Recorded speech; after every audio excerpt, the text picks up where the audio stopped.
Howdy. This time I'm looking at Revenge of the Fallen. The Fallen! At long last.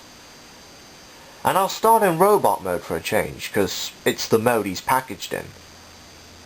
The Fallen is an ancient character who hasn't reformatted himself once.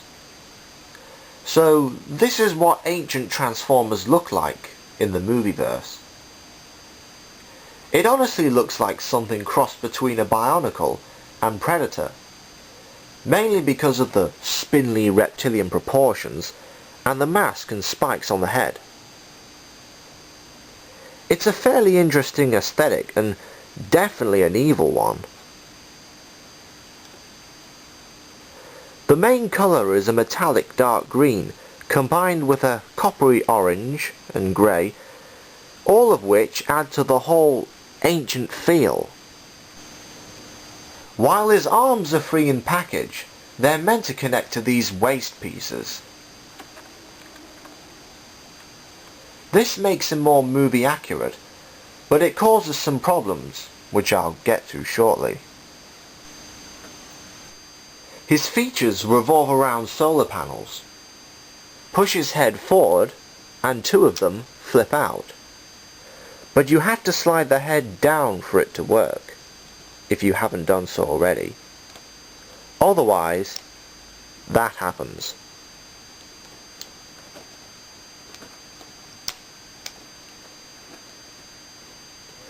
There are some more on his upper arms, when you flip these red pieces out, and also on his forearms, when you slide the armor forward. He also has some armor on his legs, which shifts when you bend the knee. Which brings me on to articulation. His waist and arms are restricted if you leave these attached, and these block the hips from moving forward. If you twist the waist, his arms move outwards, like he can't make up his mind about something. Freeing the arms improves things dramatically, though these still get in the way of the hips, but you can fold them back now. And then you get to his feet. They're spring like the 2007 Voyager Megatron, and snap shut when you lift them off a surface. I don't know if this is a gimmick, but it's definitely a nuisance. It makes the Fallen hard to stand on surfaces that aren't smooth like this one. The transformation is fairly involved.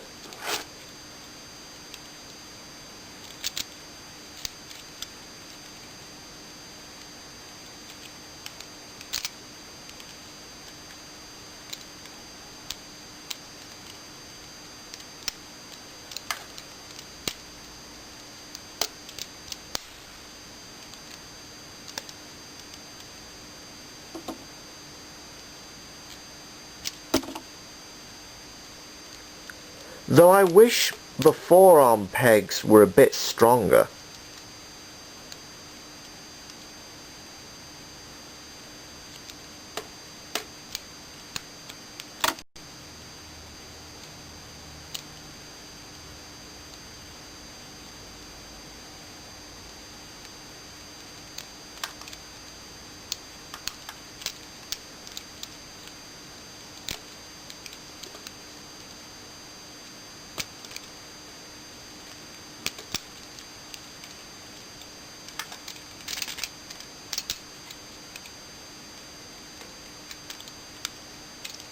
And I also wish that this would lock in place.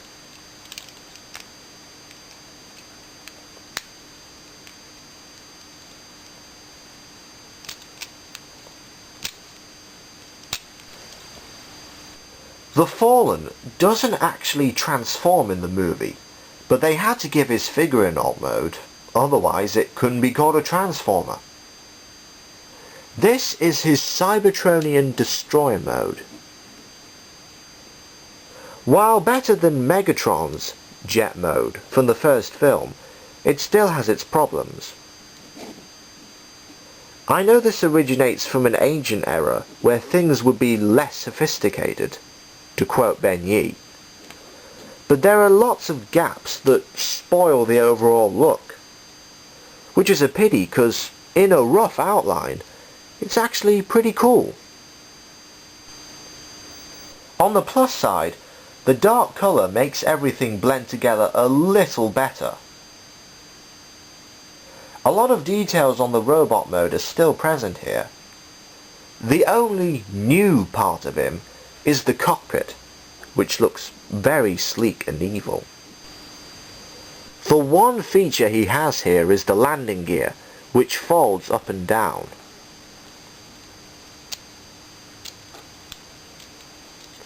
They're shaped like skis, which adds to the whole alien nature of this mode.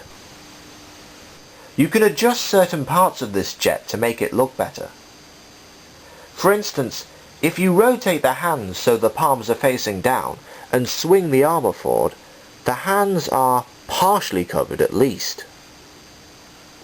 Also, like Optibotimus, you can swing the feet up to mesh him with the rest of the vehicle. But it's still one of those alt modes that you really have to appreciate with a trick of the eye. For such a cool and essential character in Revenge of the Fallen, the Fallen's figure, while not bad, could be better. Reducing the number of gaps would have helped the alt mode, and this springed feet concept has got to go. Otherwise, it's a decent purchase. Next, I'm reviewing Universe 2 Inferno.